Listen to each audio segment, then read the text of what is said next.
ॐ अज्ञानतिमिरन्धस्य ज्ञानञ्जनशलाखया चक्षुरुन्मीलितं येन तस्मै श्रीगुरवे नमः। नमो ॐ विष्णुपादाय कृष्णप्रेष्ठाय भूतले श्रीमते भक्तिवेदान्तस्वामिन् इति नामिने। नमस्ते सरस्वते देवे गौरवाणी प्रचारिणे निर्विशेषा शून्यवादी पाश्चात्य देशतारिणे। जय श्री कृष्ण चैतन्य प्रभु नित्यानंद श्री अद्वैत गदाधर श्रीवासादि गौर भक्त वृंद। हरे कृष्णा कृष्ण कृष्णा हरे हरे, हरे राम राम राम हरे हरे। हरे कृष्णा।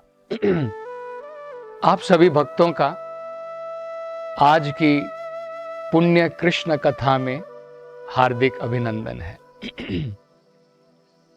पिछली कथा में भगवान ने किस प्रकार से तृणावर्त राक्षस का उद्धार किया था उसके बारे में हमने चर्चा की थी और उसमें एक प्रश्न उठा था कि बाल कृष्ण जब यशोदा माई की गोद में थे तो भगवान ने अपना भार बढ़ा लिया, जिसके कारण यशोदा माई ने उनको जमीन पर रख दिया। और बाद में जब तृणावर्त राक्षस आया, भगवान ने दोबारा अपने आप को हल्का कर लिया, जिसके द्वारा तृणावर्त दोबारा भगवान कृष्ण को कंधे पर उठाकर ऊपर ले जा सका। इसका क्या कारण था?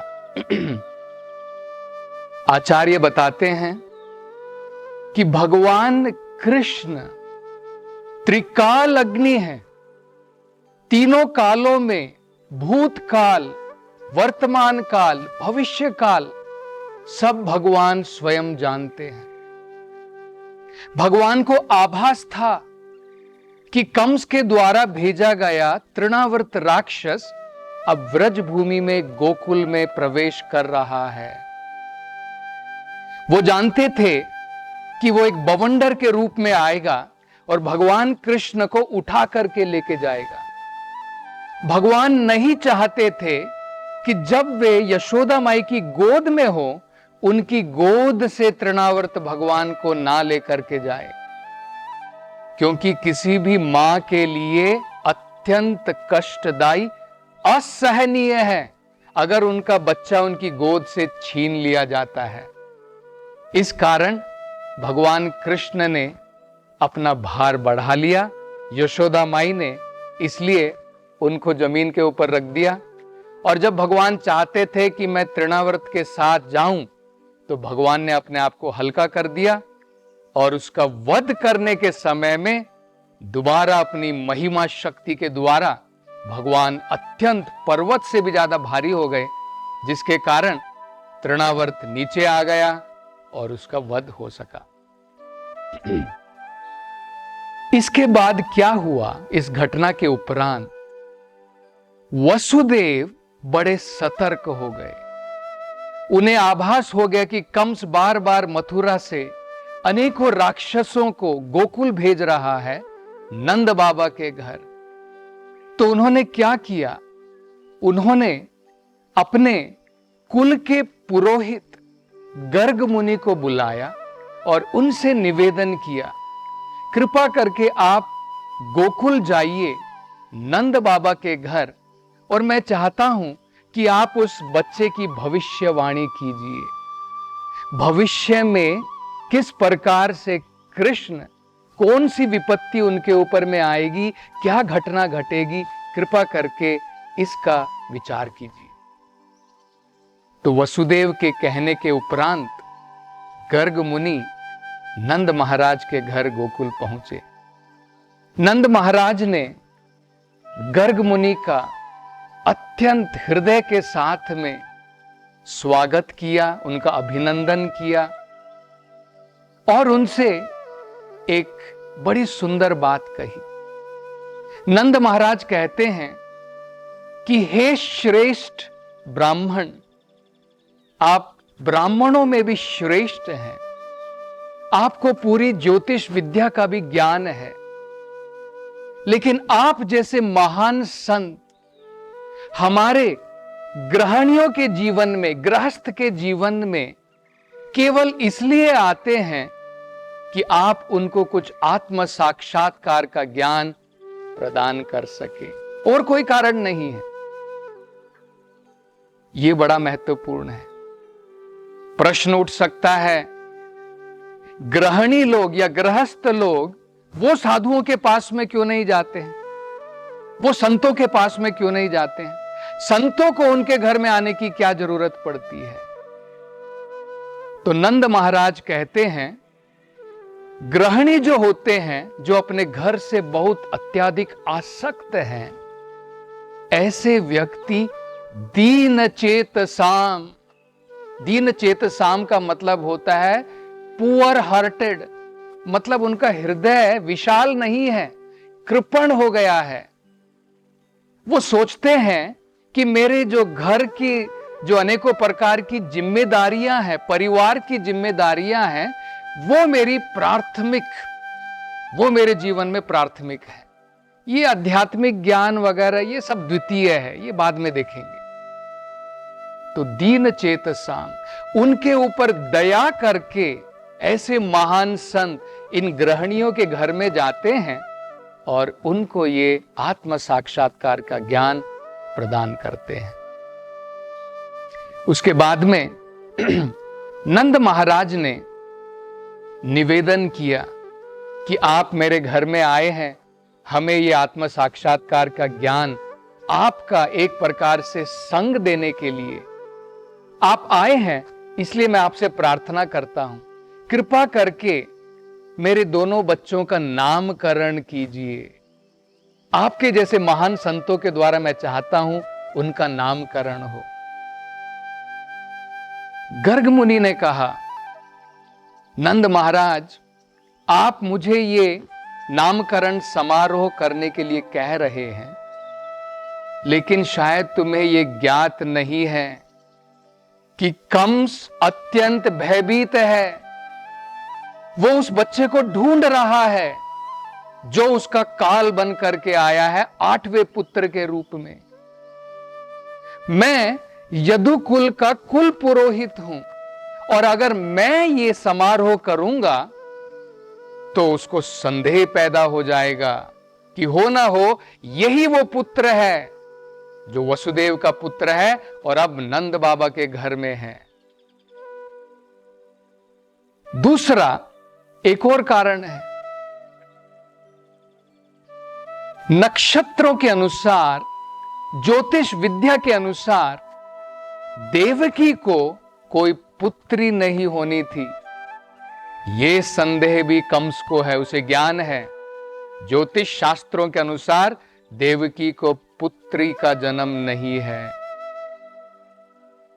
और जब उसने 8वें उस पुत्री का वध करने का प्रयास किया, उस समय उस 8वीं पुत्री ने जब उसके हाथ से फिसल करके आकाश में गई, तो उस योग माया ने भी कहा कि कंस, तुम्हारे मृत्यु का कारण इस समय कहीं पर जन्म ले चुका है।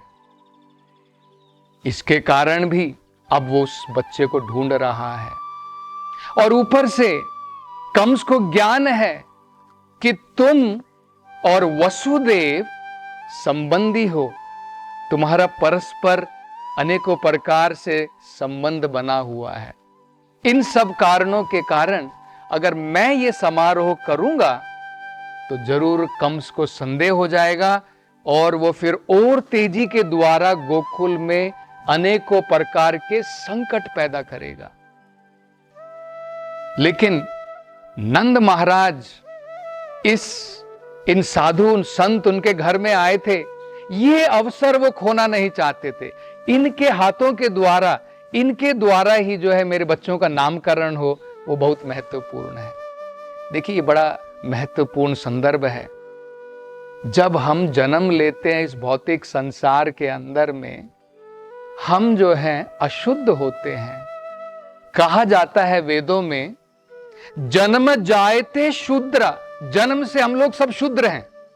संस्कारात भवे द्विजाहा, संस्कारों के द्वारा मात्र हमें जो है दोबारा जन्म मिलता है। पहला जन्म माता पिता के द्वारा, बाद में आध्यात्मिक ज्ञान के द्वारा और ये संस्कार के द्वारा हमें दूसरा जन्म मिलता है जो शुद्धिकरण होता है। तो इस प्रकार से नामकरण एक शुद्धिकरण है। तो ये अवसर नंद महाराज नहीं खोना चाहते थे। हमें भी कलयुग में ऐसा सोचना चाहिए, क्योंकि कलयुग में ना तो उस प्रकार के ब्राह्मण हैं गर्ग मुनि जैसे जो इस प्रकार के संस्कार सही प्रकार से कर सकें। कलयुग में अनेकों प्रकार के दोष भी हैं। कलौ दोष निधे राजन, सब उलट पुलट है। इसलिए वेदों में कहा है सबसे बढ़िया तरीका हमारे बच्चों को शुद्ध करने का, हमारे जीवन को शुद्ध करने का, शरीर को शुद्ध करने का, आत्मा मन को शुद्ध करने का, हरेर नाम हरेर नाम हरेर नाम एव केवलम। भगवान कृष्ण का नाम, हरि का नाम अगर हम जप करते हैं तो ये हो सकता है ये संस्कार हम लोग ना करवा पाए, लेकिन भगवान के नाम का जप करने से हम शुद्ध हो जाएंगे। तो नंद महाराज ने क्या कहा? नंद महाराज ने कहा गर्ग मुनि से, हम ऐसा करेंगे, बड़े जोर शोर से ये नामकरण समारोह आयोजित नहीं करेंगे। क्यों ना हम ऐसा करें, मेरी जो गौशाला है उस गौशाला में गुप्त रूप से आप जो है केवल मंत्रों का उच्चारण कीजिए और बाद में जो है उसी प्रकार से हम जो है अपने बच्चों का नामकरण करेंगे। तो गुप्त रूप से नंद बाबा की गौशाला में गर्ग मुनि ने यह नामकरण का समारोह जो है आयोजित किया। तो सबसे पहले उन्होंने बलराम जी के बारे में बताया। उन्होंने कहा ये जो रोहिणी के पुत्र हैं ये 3 अलग अलग नामों से जाने जाएंगे। पहला, क्योंकि ये अपने सारे परिवार को, आपके परिवार को और जितने भी सुहृद हैं, जो भी आपके परिवार से जुड़े हैं और बाकी सब लोगों के लिए भी आध्यात्मिक आनंद प्रदान करेंगे, इसलिए ये बलरामा कहलाएंगे। रामा का मतलब होता है जो आनंद प्रदान करते हैं। और क्योंकि इनके अंदर में अत्याधिक शारीरिक एवं आध्यात्मिक बल है जिसके द्वारा हम आध्यात्मिक प्रगति कर सकते हैं, इसलिए ये बलदेव कहलाएंगे। ये जो बल है ये केवल शारीरिक बल नहीं है, ये बल मतलब होता है आध्यात्मिक बल, जिसके द्वारा हम आध्यात्मिकता में प्रगति कर सकते हैं। और तीसरा उन्होंने कहा आपका पुत्र, क्योंकि आपके परिवार, नंद बाबा के परिवार और वसुदेव के परिवार, उनमें प्रीति जुड़ाएगा, उन दोनों को आपस में जुड़ाएगा, इसलिए इनका नाम संकर्षण भी होगा। तो इस प्रकार से गर्ग मुनि ने 3 नाम रोहिणी पुत्र को दिए, बलराम, बलदेव और संकर्षण। और जब कृष्ण की बारी आई तो उन्होंने एक बड़ा सुंदर श्लोक कहा। बड़ा सुंदर श्लोक है, वो कहते हैं शुक्लो रक्तस तथा पीताः इदानीम कृष्णताम गताः। मतलब उन्होंने कहा जब सतयुग था तुम्हारा पुत्र जो है हर एक युग में अवतार लेकर के आया है।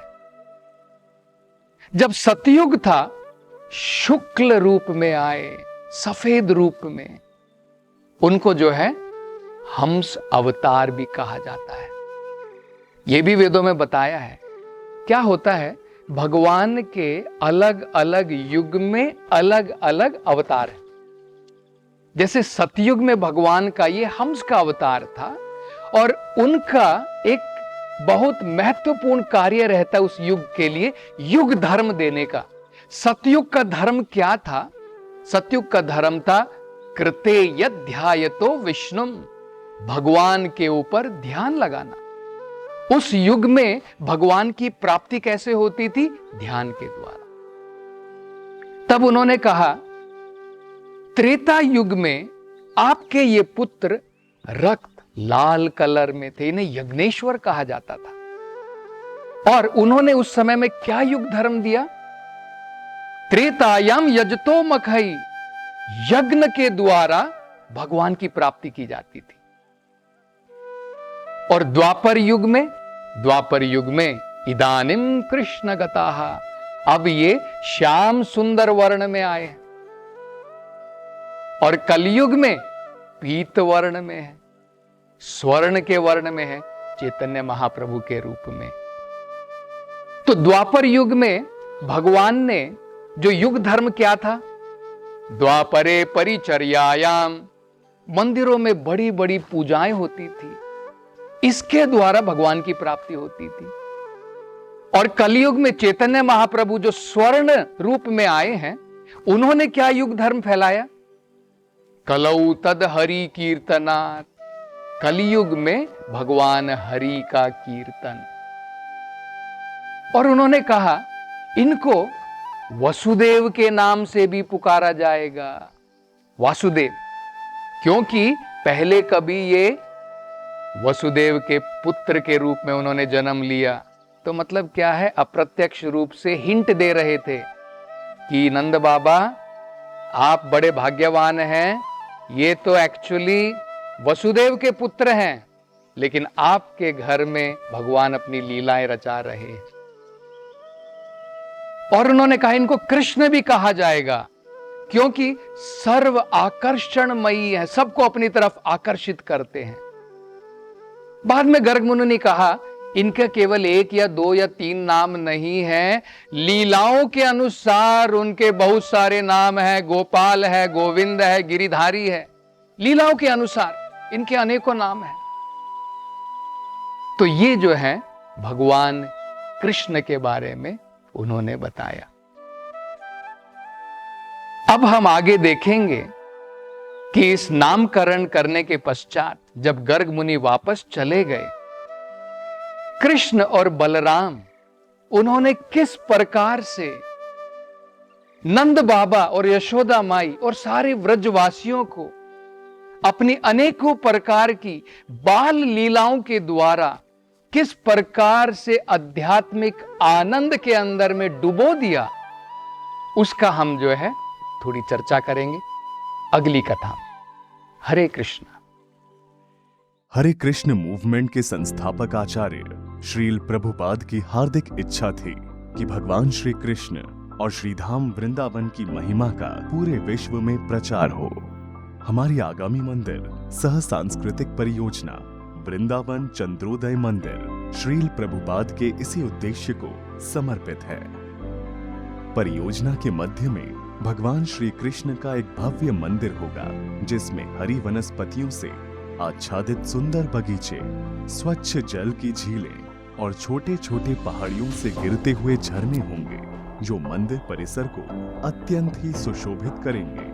यह परियोजना वृंदावन को विश्व मानचित्र पर एक अनुपम छवि प्रदान करेगी। हम आपसे अनुरोध करते हैं कि इस भव्य मंदिर के निर्माण में हमारा सहयोग करें। आपकी वृंदावन धाम की सेवा से श्री श्री राधा कृष्ण अत्यंत प्रसन्न होंगे। कृपया वृंदावन चंद्रोदय मंदिर निर्माण अभियान में जुड़ें। अधिक जानकारी के लिए संपर्क करें 8585850033 7725977260। इस जन्माष्टमी के शुभ अवसर पर श्रीधाम वृंदावन में निर्माणाधीन विश्व के सबसे ऊंचे मंदिर श्री वृंदावन चंद्रोदय मंदिर में ठाकुर जी को माखन मिश्री सेवा का अनूठा अवसर उपलब्ध है। तो भगवान की यह सेवा करने चूके नहीं और कान्हा जी की कृपा रूपी मेवा प्राप्त करें। 1008 रुपए की यह सेवा करने वाले सभी श्रद्धालुओं को उनके घर मंदिर की ओर से भगवान का प्रसाद प्रेषित किया जाएगा। संपर्क करें 8585850033 एक भरोसे का हुनर उंगलियों को मिल गया, मिट गए वो फासले, वो वक्त भी बदल गया। रिश्ते पुराने हैं मगर मिलने के हैं